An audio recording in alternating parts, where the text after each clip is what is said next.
ঘরে এসো, আমার ঘরে এসো, এসো আমার ঘরে এসো, আমার ঘরে বাহির হয়ে এসো, বাহির হয়ে এসো তুমি যে আছো অন্তরে, এসো আমার ঘরে এসো, এসো আমার ঘরে এসো, আমার ঘরে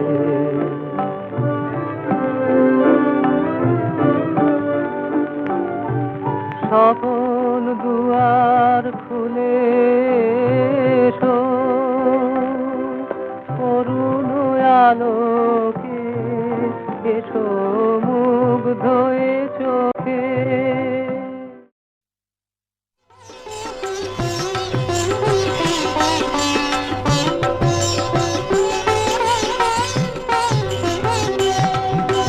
মধুর বসন্ত এসেছে, মধুর মিলন ঘটাতে আমাদের, মধুর মিলন ঘটাতে মধুর বসন্ত এসেছে। মধুর মলয় সমীরে মধুর মিলন রটাতে আমাদের, মধুর মিলন ঘটাতে মধুর বসন্ত এসেছে।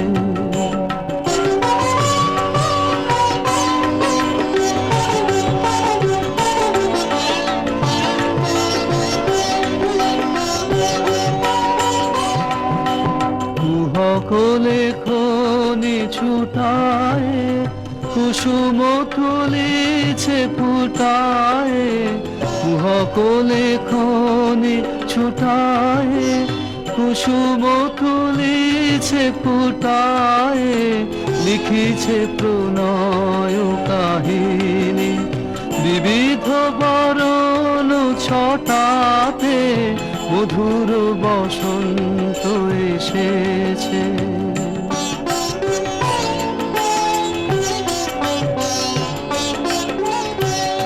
আরো পুরানো প্রাচীন ধরনে হয়েছে শ্যামল বরণে, যেন যৌবন প্রবাহ ছুটেছে কালের শাসন টুটাতে।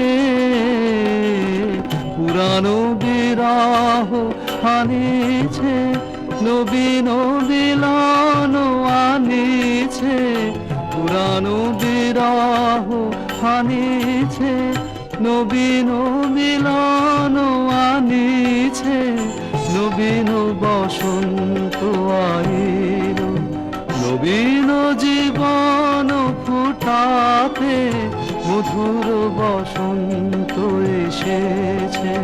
মধুর মিলন ঘটাতে আমাদের, মধুর মিলন ঘটাতে মধুর বসন্ত এসেছে। সবাইকে আমার অন্তরের অন্তঃস্থল থেকে ধন্যবাদ জানাচ্ছি এখানে আসার জন্য। ভাই বোন 10 জন বাংলাদেশ থেকে আমেরিকায় এসে সেটেল হয়েছে। এই 10 জনের মধ্যে আমরা সবাই বিভিন্ন স্টেটে ছড়িয়ে ছিটিয়ে আছি। আমাদের ছেলেপেলেরা বড় হচ্ছে, তারা এই দেশের কালচারে বড় হচ্ছে, এরা আস্তে আস্তে আমাদের কালচারটা ভুলে যাবে, এটাই স্বাভাবিক। তবু আমরা চাই ওরা যেন কাজিনরা যেন একটু যোগাযোগ থাকে অন্তত আমরা চলে যাওয়ার পরে। সেই উদ্দেশ্যেই আসলে আমাদের এই গেট টুগেদার প্রতি 1 বছর পর আমরা করি। আমি আমাদের ভাই বোন 10 জন বলেছিলাম, আমার এক ভাই গত সপ্তাহে মারা গেছে, ওনার জন্য আমরা একটু সবাই মিলে দোয়া করবো। এখন থেকে আমরা বলতে হয় ভাই বোন 9 জন আমরা আমেরিকাতে আছি, এই 9 জন আমাদের প্রত্যেক 1 বছর পর পর আমরা গেট টুগেদার করবো, এই আশা আমরা করি। ভবিষ্যতে আসলে আমরা কোথায় করবো এখনো ঠিক হয় নাই। তো আমরা যখন করি তখন আমাদের বন্ধু বান্ধব সবাইকে মিলে আমরা একটু সবার জন্য দোয়া করি, এই আমাদের ট্রেডিশন আমাদের এখানে। তো আমি এখন ডক্টর মোয়াজ্জেম ভাইকে বলবো আমাদের এই পরিবারের পক্ষ থেকে উনি আমাদের পরিবারের জন্য এবং আমাদের বন্ধু বান্ধবের জন্য, আমার ভাই যিনি গত সপ্তাহে মারা গেছেন তার জন্য একটু দোয়া করবেন। আমি মোয়াজ্জেম ভাইকে এখানে আসার জন্য বলবো। থ্যাংক ইউ বশির ভাই। আল্লাহ আমাদের প্রার্থনা কবুল করুন এবং আল্লাহ ওনাকে ব্যস্ত নসিব করুন, ওনাকে সুখে শান্তিতে রাখুন কবরে, আল্লাহ ওনাকে যেন ব্যস্ত নসিব করেন। তো আসুন আমরা সবাই মিলে দোয়া করি, ওনার জন্য করি এবং আমাদের জন্য দোয়া করি, আমাদের ভবিষ্যৎ বংশধর জন্য দোয়া করি। আল্লাহ তোমারই রহমতে, তোমারই দয়ায়, তোমারই তোমারই জন্য আসছি আমরা এখানে। সত্য খোদা, তুমি আমাদের সবাই দোয়া কবুল করো। ইয়া আল্লাহ আমাদের সবাইকে সুস্থ রাখো, ইয়া আল্লাহ আমাদের সবাইকে ঈমানের সাথে রাখো। ইয়া আল্লাহ আমাদের আত্মীয় স্বজনের মধ্যে যারা কবরে আছেন, তারা কি হালে আছেন আমরা জানি না, খোদা তুমি তাদের সবাই গুনাহ খাতা মাফ করে দাও। ইয়া আল্লাহ তাদেরকে বেশ নসিব করো।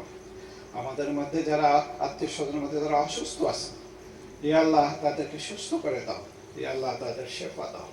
ইয়া আল্লাহ তারা যেন তোমার ইবাদত করতে পারে সেই তৌফিক দাও। ইয়া আল্লাহ আমাদের ভবিষ্যৎ বংশধর যারা আছেন তাদেরকে তুমি সৎপথে পরিচালিত করো, তাদেরকে তুমি দিন ও দুনিয়ায় সব জায়গায় কায়েম করে দাও, কামিয়াব করে দাও। ইয়া আল্লাহ তাদেরকে সৎপথে পরিচালনা করো। ربنا ظلمنا أنفسنا وإن لم تغفر لنا وترحمنا لنكونن من الخاسرين. اللهم إنك عفو تحب عفوا فاعف عنا. اللهم إنك عفو تحب عفوا فاعف عنا. رب ارحمهما كما ربياني صغيرا. رب ارحمهما كما ربياني صغيرا. اللهم إنا نسألك الجنة ونعوذ بك من النار. يا خالق الجنة والنار برحمتك يا عزيز يا جبار يا ستار يا خالق ويا بار. اللهم أجرنا من النار يا مجير يا مجير يا مجير برحمتك يا أرحم الراحمين. سبحان ربك رب العزة عما يصفون وسلام على المرسلين والحمد لله رب العالمين. آمين. আসি যে আজকের যে বশিরের যে এটা রিউনিয়ন, এটাকে আপনারা যে উজ্জ্বল করেছেন সেই জন্য আবার আপনাদেরকে ধন্যবাদ জানাচ্ছি। আমি সন্দীপের এই সন্তান। আমার শ্বশুর বাড়ি এবং আমার বাড়ির দূরত্ব মাত্র আধা মাইল। সন্দীপের ইতিহাস আসলে অত্যন্ত গৌরব উজ্জ্বল। আমি ইনশাল্লাহ ভবিষ্যতে এখানে যারা আছেন তাদেরকে সন্দীপের ইতিহাস, এটা আগের প্রিন্টটা শেষ হয়ে গেছে, নতুন করে আবার পাবলিশ হচ্ছে, আমি আপনাদেরকে দেব। এটা অভাবনীয় যে ৩,৫০০ বছরের একটা দ্বীপ, মানুষের বসবাসের এটা ১,০০০ বছরের চেয়ে বেশি, এবং এত গৌরব উজ্জ্বল ইতিহাস যে সন্দীপের যিনি ইন্ডিপেন্ডেন্ট রাজা ছিলেন, রাজা মোগল বাদশাদের সাথে উনি যুদ্ধ করে হেরেছেন। ১৬০০ সাল থেকে ১৬৬৬ সাল পর্যন্ত উনি স্বাধীন রাজা ছিলেন সন্দীপের। এরপর আরো অনেক রকমের ঐতিহ্যের কথা ওই ইতিহাসের মধ্যে আপনারা পাবেন। যখন আমি ইতিহাসটা ইনশাল্লাহ দিতে পারবো, আপনারা পড়লে জানতে পারবেন। আমার দাদা শ্বশুর অর্থাৎ বশিরের দাদা, উনি ব্রিটিশ পিরিয়ডে, ব্রিটিশ আমলে ক্যালকাটা আলিয়া মাদ্রাসা থেকে আরবিতে উচ্চ ডিগ্রি নিয়ে সারা জীবন উনি সরকারি হাই স্কুলের হেড বলি হিসাবে উনি শিক্ষকতা করেছেন। 1885 সালে ওনার জন্ম, 1943 সালে উনি ইন্তেকাল করেন। ওনার 4 ছেলে 1 মেয়ে। 4 ছেলের মধ্যে আমার শ্বশুর সবাই বড় ছিলেন, উনি লয়ার ছিলেন। অত্যন্ত অনুতাপের বিষয়, পাকিস্তানের সাথে বাংলাদেশের অর্থাৎ পূর্ব পাকিস্তান আর পশ্চিম পাকিস্তান যখন যুদ্ধ শুরু হয়ে গেল, সন্দীপে উনি সংগ্রাম কমিটির সেক্রেটারি ছিলেন।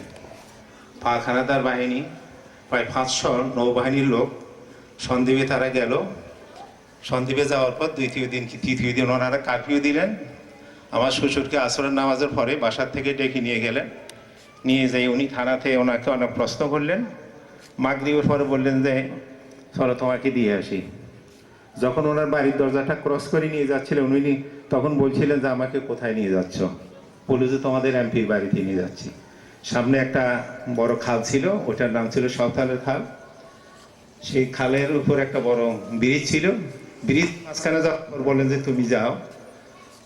যখন উনি মাঝখানে গেলেন তখন পিছনের থেকে 2 রাউন্ড গুলি করিয়ে দিলেন। আমার শ্বশুর শহীদ হয়ে গেলেন। এই স্বাধীনতা সন্দ্বীপের ইতিহাসে ওনার নাম স্বর্ণাক্ষরে লেখা থাকবে যে স্বাধীনতার জন্য, আজকে যে স্বাধীনতা আমরা পেয়েছি সেই স্বাধীনতার জন্য আমার শ্বশুর জীবনটা উৎসর্গ করলেন। আমার শ্বশুরের ভাই বোন ওনার 5 জন, আমার শ্বশুর বড়। আমার শ্বশুরের 5 জন ছেলে 5 জন মেয়ে। মাঝখানে থেকে আমার 3 নম্বর শালা, উনি দুনিয়া থেকে গত 13 তারিখে বিদায় নিয়েছেন। বাকি 4 জন এখানে আছেন। 4 জনের মধ্যে আলহামদুলিল্লাহ আমরা 5টা মেয়ে, আমার শ্বশুরের 5টা ছেলে। আমরা এক সময়ে 5টা ভাইয়েরা সরকারের 1ম শ্রেণীর কর্মকর্তা ছিলেন। আমার বড় ভাইরা উনি লাইভ স্টক থেকে ময়মনসিংহে যে আপনার এগ্রিকালচার ইউনিভার্সিটি ছিল ওইখান থেকে উনি ভেটেরিনারি ডাক্তার হিসেবে পাস করে 33 বছর উনি চাকরি করেছেন এবং শেষকালে ঢাকা যে আপনার আলাউদ্দিন রোডে যে হসপিটালটা ছিল ওইটা ডিউটি ডাইরেক্টর হিসেবে উনি সেখান থেকে অবসর গ্রহণ করেন। দ্বিতীয় আমি একটানা সন্দীপ কলেজে কাজী করেছিলাম 1 বছর। সন্দীপ কলেজে একটানা 30 বছর চাকরি করে আমি অবসর হয়েছি। তৃতীয় জন উনি তাও কৃষিবিদ ছিলেন, ময়মনসিংহ এগ্রিকালচার ইউনিভার্সিটি থেকে উনি পাস করে উনি সারা জীবন প্রায় 30 বছর মতো চাকরি করে অবসর জীবন উনি এখানে আছেন এখন। চতুর্থ পঞ্চম একটা শাহজাহান সাহেব এমডি এখানে আছেন। পঞ্চম হামিদ হোসেন ওনারা এখানে আছেন। তাহলে আমার শ্বশুর 5টা ছেলে, বড় শালা আমার আজিজুল গালমান ভাই এখানে আছেন। উনি বুয়েটে শিক্ষক ছিলেন। 66 সালে পাস করার সাথে সাথে উনি সেখানে শিক্ষক হিসাবে নিয়োগ পান। 1.5 বছর পরে উনি সম্ভব 68 সালে আমেরিকায় আসেন, এখন এখানে আছেন। এখনো চাকরি করেন, কিন্তু ওনার আসলে ওই সময়টা কাটানোর জন্য কোনো প্রয়োজন নেই। তৃতীয় জন উনি ঢাকা ইউনিভার্সিটির এবং চট্টগ্রাম ইউনিভার্সিটির উনি শিক্ষক ছিলেন, ম্যাথমেটিক্সের শিক্ষক ছিলেন। তৃতীয় থেকে চলে গেছেন, উনি ময়মনসিংহ এগ্রিকালচার ইউনিভার্সিটি পাস করে এখানে আসি আবার উচ্চ ডিগ্রি নিয়েছিলেন, উনি আর আমাদের কাছে নেই। চতুর্থ জন উনি এখানে আছেন ইফতিখারউদ্দিন আথার, উনি পাস করেছেন এবং এখানে আসি আবার ডিগ্রি নিয়েছেন। অর্থাৎ আমার প্রত্যেকটা খেলার এখানে আসার পর আবার উচ্চ ডিগ্রি নিয়েছেন। আর পঞ্চম জন হইল সিটাং ইউনিভার্সিটি থেকে জেড শ্বশুর, উনি একদম বড় ব্যবসায়ী ছিলেন সন্দ্বীপে। ওনার 4 ছেলে 1 মেয়ে। মেয়েটা আমার ছোট শালা বসিরে, ওনার সাথে বিয়ে হয়েছে। আর 4 ছেলে এখানে আছে। উনি ইন্তেকাল করেছেন এখানে বুনিয়াতে। এইটা হলো 3 জন। আর চতুর্থ জন উনি ডাক্তার। উনি 1961 সালে ঢাকা মেডিকেল কলেজ থেকে MBBS পাস করে উনি আসছেন এখানে এবং সেই যুদ্ধকালীন সময় উনি এবং ডক্টর ইউনূস 2 জনে বন্ধু ছিলেন। 2 জনে দেশের স্বাধীনতার জন্য টাকা পয়সা ওনারা সাদা তুলেছেন, দেশে পাঠাইছেন, পত্র পত্রিকা লেখালেখি করেছেন। উনি অনেকটা অসুস্থ বা অবসর জীবন যাপন করতেছেন। এ হইল মোটামুটিভাবে আমার শ্বশুরের মানে পরিচয় এবং ওনাদের ছেলে মেয়েদের অবস্থা। ওনার একমাত্র বোন ছিলেন, উনি দুনিয়া থেকে ইন্তেকাল করছেন, উনি ঢাকাতে ওনার কবর। এবং আমার ফুফা শ্বশুর যিনি ছিলেন উনি আমি বেটি ছিলেন, সারা জীবন উনি হেডমাস্টার ছিলেন। ওনার 2 ছেলে, 6 জন মেয়ে, একটা ছেলেও বাংলাদেশে, আর একজন উনি আমার বাইরা এখানে আছেন, এখানে আসতে পারেন নাই, ওনার স্ত্রী অসুস্থ। আর 6 মেয়ের মধ্যে বড় মেয়েটা ওকলামা ছিলেন, ইন্তেকাল করেছেন।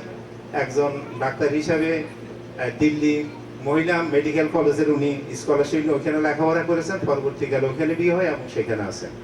আর 2 জন আছেন কানাডাতে, 2 জন আছেন এখানে। একজন আবার আমার সারাজি ইফতিখারউদ্দিন সাহেব আছেন, উনি বিয়ে করেছেন। তো এই হিসাবে থেকে আলহামদুলিল্লাহ সন্দ্বীপের একটা পরিবারের কথা এখানে বললাম। এটা আলহামদুলিল্লাহ অনেকগুলি পরিবার আছে যে যারা বিভিন্ন শিক্ষায় শিক্ষিত হয়ে পৃথিবীর বিভিন্ন দেশে ছড়িয়ে আছেন। তো আমরা আসলে এই রিইউনিয়ন সাধারণত আনন্দে হয়। ইউনিয়ন বলতে আমরা বুঝি যে সবাই একত্র হয়ে একটা উৎসব করা, দেখাশোনা, খাওয়া দাওয়া, আড্ডা দেওয়া, কথাবার্তা বলা। কিন্তু আমাদের টিকিটের ব্যবহার হলো যে মাঝখান থেকে মাত্র কয়দিন আগে আমার একটা শালা দুনিয়া থেকে চলে গেলেন। এই হিসাবে আমরা সবাই সেই আনন্দটা যেভাবে আমাদের কাছে মানে আমরা উপভোগ করার কথা, সেগুলো আমরা উপভোগ করতে পারি নাই। আমাদের কাছে ওইটা আনন্দটা অনেকটা নিরানন্দ হয়ে গেছে। তারপরে আমাদের কিছু করার নাই, মানুষ মাত্রের জন্ম হলে মানুষের মৃত্যু হবে, এখান থেকে ফেরার কারো উপায় নিয়ে আমাদের সবাইকে যেতে হবে। এবং দুনিয়াতে আসারটার একটা সিরিয়াল আছে। আমার দাদা প্রথম আসছেন, তারপর আমার বাবা, তারপর আমি, তারপর আমার ছেলে, কিন্তু যাওয়ার কোনো সিরিয়াল নাই। কার ডাক কখন ধরবে এটা আল্লাহ ভালো জানেন। মাধ্যম সাহেব উনি বলছেন যে আমরা দুনিয়া থেকে সবাই যাব, যারা দুনিয়া থেকে চলে গেছে তাদের জন্য আমরা দোয়া করবো, আল্লাহ যেন তাদেরকে যেন বেহেশতে নসিব করেন এবং তাদের পরিবারকে যেন এবং আল্লাহ দুনিয়া এবং আখিরাতের শান্তি দান করেন, বিশেষ করে পরিবারকে ধৈর্য ধরার তৌফিক দান করেন। আর আমরা যারা জীবিত আছি, মানুষ মাত্রই বোধ ত্রুটি করে, দোষ ত্রুটি করে, আমরা আল্লাহ তাআলার কাছে মাপ চেয়ে নেব এবং নিজেরা যেন সৎ পথে থাকতে পারি, আল্লাহ তাআলার হুকুমগুলি মানতে পারি এবং ঈমান নিয়ে দুনিয়া থেকে যাইতে পারি, সেই চিন্তাটা আমাদের সবাই করা উচিত আর কি। আমি আশা করব আপনারা, বিশেষ করে আমার শ্বশুর যিনি বাংলাদেশের স্বাধীনতার জন্য জীবনটা উৎসর্গ করে গেলেন, উনি সেই সন্দ্বীপের বাড়িতে শুয়েছেন, আমার শাশুড়ি ওখানে আছেন। আমার শাশুড়ি ওসিয়ত করে গেছিলেন যে আমার মৃত্যুর পরে ছেলেদের কাছে তোমার বাবা যেখানে শুয়ে আছে, যেখানে খবর আমাকে ওইখানে নিয়ে দেয়া। তো আমার নানা শ্বশুর উনি সন্দ্বীপের, এটা মানে ইতিহাসটা যখন আপনাদের কাছে আমি দিতে পারবো ইনশাল্লাহ তখন আর বুঝতে পারবেন উনি কত বড় জমিদার ছিলেন। আমার ব্যয় সাহেব গেছিলেন, উনি বসে আছেন এখানে, ওনাকে আমি দেখাইছি 150-200 যে বাড়ির যে জমিদার যে সমস্ত ভাঙ্গা মানে ধ্বংসস্তূপটা আছে, এখন কেউ নেই, বের থেকেও থাকেন না, নাতিরা ছেলেপেলেরা সব বাইরে চলে গেছেন। সেই বাড়ির ঐতিহ্য এখনো আছে। ওনার সেই জমি ছিল, সেই 2200 একর জমি ছিল। উনি জমিদার ছিলেন। উনি ক্যালকাটা আলিয়া মাদ্রাসা থেকে ফার্স্ট ক্লাস গোল্ড মেডেলিস্ট ছিলেন আমার নানা শ্বশুর। সন্দ্বীপে যে আলী মাদ্রাসা ছিল, উচ্চ মাদ্রাসার, উনি ওখানে শিক্ষক ছিলেন এবং ওনার 8 বেহারার ফালকি ছিল। 8 বেহারা, উনি ফালকির মধ্যে শুয়ে থাকতেন, 8 বেহারা ওনাকে নিয়ে যেত, আবার কখনো কখনো ওনার গোড়া ছড়িয়ে যেতেন। তো ওই পরিবারে আমার শ্বশুর বিয়ে করেছেন। আবার আমার শ্বশুরের যে নানার বাড়ি, ওনারা জমিদার ছিলেন। তো দুই দিকের থেকে আলহামদুলিল্লাহ সন্দ্বীপের ইতিহাসের মধ্যে নামগুলি আপনারা দেখবেন। আমি জমিদার ছিলেন আর বাচ্চা ছিলেন সেটা বড় কথা না, কিন্তু ওনার পরবর্তী পর্যায়ের যে ছেলেগুলি যে আলহামদুলিল্লাহ লেখাপড়ায়, মানুষ সম্মানে, জ্ঞানে, গরিমায় যে এত বড় হয়েছেন, সেটা হলো সবচেয়ে বড় কথা। তো আলহামদুলিল্লাহ এখানে আপনারা যারা আসছেন, এখানে সংক্ষিপ্তভাবে এতটুকু বললাম। তো আপনারা সবাই আমার শ্বশুর শাশুড়ির জন্য কাজ করি দোয়া করবেন। আর মাঝখান থেকে আমার সারা যিনি ইফতিকার সাহেব আছেন, কয়েক মাস আগে মারা গেছে, ওনার এক ছেলে এক মেয়ে, মেয়েটা কয়েক মাস আগে ইন্তেকাল করছেন, ওনার জন্য দোয়া করবেন। আর বসিরের বড় বোনের একটা মেয়ে, বড় মেয়েটা 2 বছর আগে ইন্তেকাল করছেন, ওখানে আমাদের ন্যাশভিল, ওখানে, তার জন্য দোয়া করবেন। আর আপনাদের যারা মুরব্বীরা দুনিয়া থেকে চলে গেছে, আপনজন যারা দুনিয়া থেকে চলে গেছে, আপনারা সবাই নামাজ পড়ে ওনাদের জন্য দোয়া করবেন। 3টা দোয়া সবসময় করবেন। যারা দুনিয়া থেকে মুসলমান চলে গেছে, আল্লাহ তাদেরকে তুমি বেহেশতে নসিব করে মাফ করে দাও। আর যারা সারা দুনিয়ার, শুধু মুসলমান না, সারা দুনিয়ার যত মানুষ অসুস্থ আছে সবাইকে তুমি আল্লাহ সুস্থ করে দাও। আর যত মানুষ এই 3টা দোয়া আমি সবসময় করি। আর যত মানুষ সফর আছে, জলস্থলে, আকাশে, সবাইকে তাদের জানমাল ইজ্জতের হেফাজতের সাথে আল্লাহ নিজে নিজে গন্তব্যস্থানে পৌঁছে দাও। এই 3টা দোয়া সবসময় করবেন। আর নিজেরা যেন, নিজের ছেলেমেয়েরা যেন, আর কোরআন শরীফে আল্লাহ মাহবুবের জন্য দোয়া শিখে দিয়েছেন, ছেলেমেয়েদের জন্য দোয়া শিখে দিয়েছেন, নিজেদের জন্য দোয়া শিখে দিয়েছেন। এই দোয়াগুলি আমরা সবসময় যেন করতে পারি। আল্লাহ তাআলা সুন্দরভাবে এগুলি কোরআন শরীফে বর্ণনা করেছেন।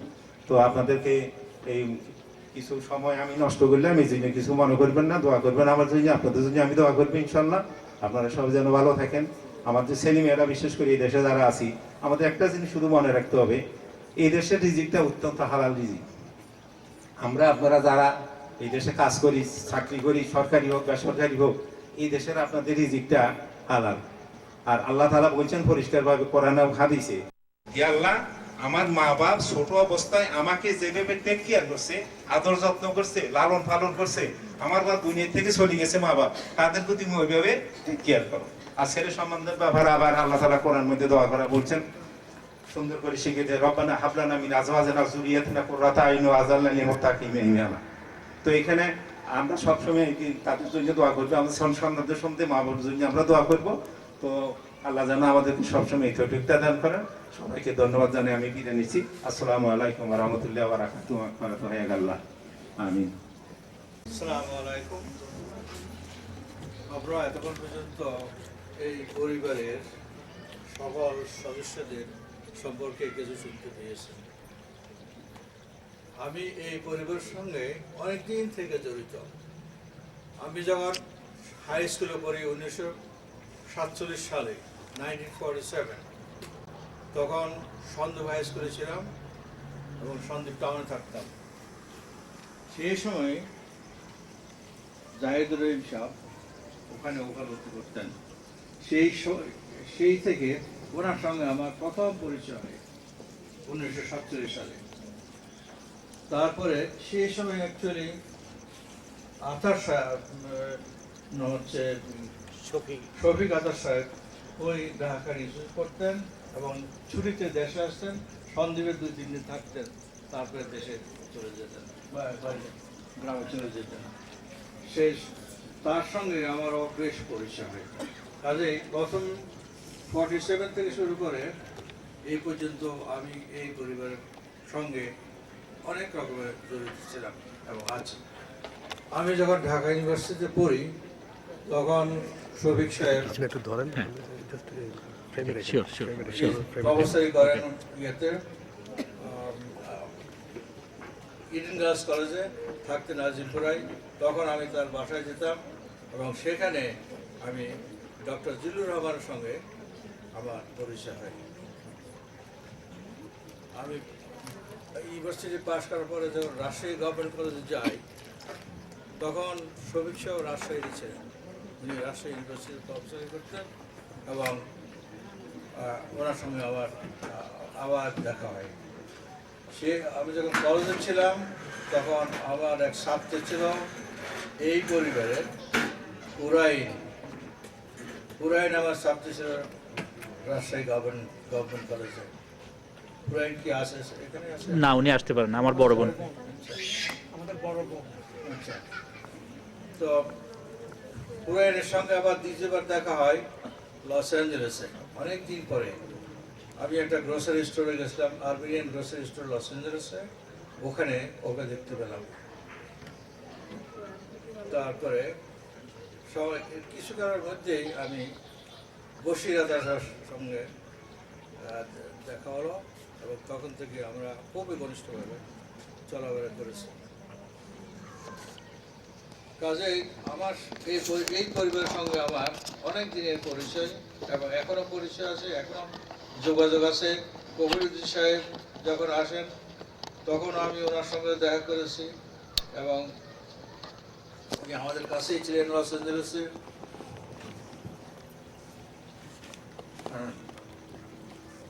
এখন আমরা এই পরিবার সম্পর্কে অনেক শুনেছেন। সকল ওরা বশিররা 5 ভাই এবং 5 বোন, সকলে শিক্ষিত, সকলে ওয়েল প্লেস, সকলেই বিভিন্নভাবে এই দেশে এবং বাংলাদেশে অবদান রেখে গেছেন এবং রাখছেন। আমার মতে আমি যা দেখতে পেয়েছি তাতে মনে হচ্ছে যে এই পরিবারে সব রকমের লোক আছেন, ইঞ্জিনিয়ার, ডাক্তার, প্রফেসর, সায়েন্টিস্ট এবং সমাজকর্মী। আমি এই জন্য বলছি যে বৈশ্যাম নিজেই আপনাদের সমিতির নাম বনফুল বঙ্গীয় সংগঠন, ওটাতে কাজ করে গেছেন কত বছর পর্যন্ত এবং এই অ্যাসোসিয়েশনের প্রতিষ্ঠাতা ডক্টর মোয়াজ্জেম হোসেন সাহেব এবং ডক্টর রবি হোসেন। কাজে ওনাকে আমি সমাজকর্মী বলবো। আমাকে প্রত্যেক সময় যখন কোনো ফাংশন হয় আমাকে উনি ইমেল করেন এবং আসতে পারেন, কিন্তু আমি যেতে পারেন না, এই জন্য আমি ফ্রিতে ড্রাইভ করি না আজকাল। আর আমার ওয়াইফ অসুস্থ, সেও বেশিক্ষণ বাইরে থাকতে পারে না, কিন্তু তবুও আমি এই পরিবারের সঙ্গে সবসময় যোগাযোগ রেখে আসছি। কাজে এই যে আজকে যে আমরা অনুষ্ঠান করছি এটা হলো একটা আত্মীয়তার যে সামাজিক আত্মীয়তা বা ব্যাপারে সব আমাদের মেলামেশা ইত্যাদি, এবং এটা আশা করি আমরা ভবিষ্যৎ এরকম অনেক ধন্যবাদ। একজন বিশেষ অতিথি এসছেন এখানে বাংলাদেশ থেকে, আমার এক বেয়াই, ভেরি নিউ বেয়াই। গত বছর আমি আমার ভাগনার বিয়েতে গিয়েছিলাম ঢাকায়, সেখানে আমার প্রথম দেখা আমার এই বেয়াইয়ের সাথে। আমি বেআইকে একটু বলবো কিছু বলার জন্য, ওনার কি এক্সপিরিয়েন্স উনি। বিআই সাহেব যে চলে গেছেন তার জন্য আমরা একটু দাঁড়াবো, 1 মিনিট নিরাপত্তা পাবেন প্লিজ, আমার রিকোয়েস্ট আপনাদের কাছে।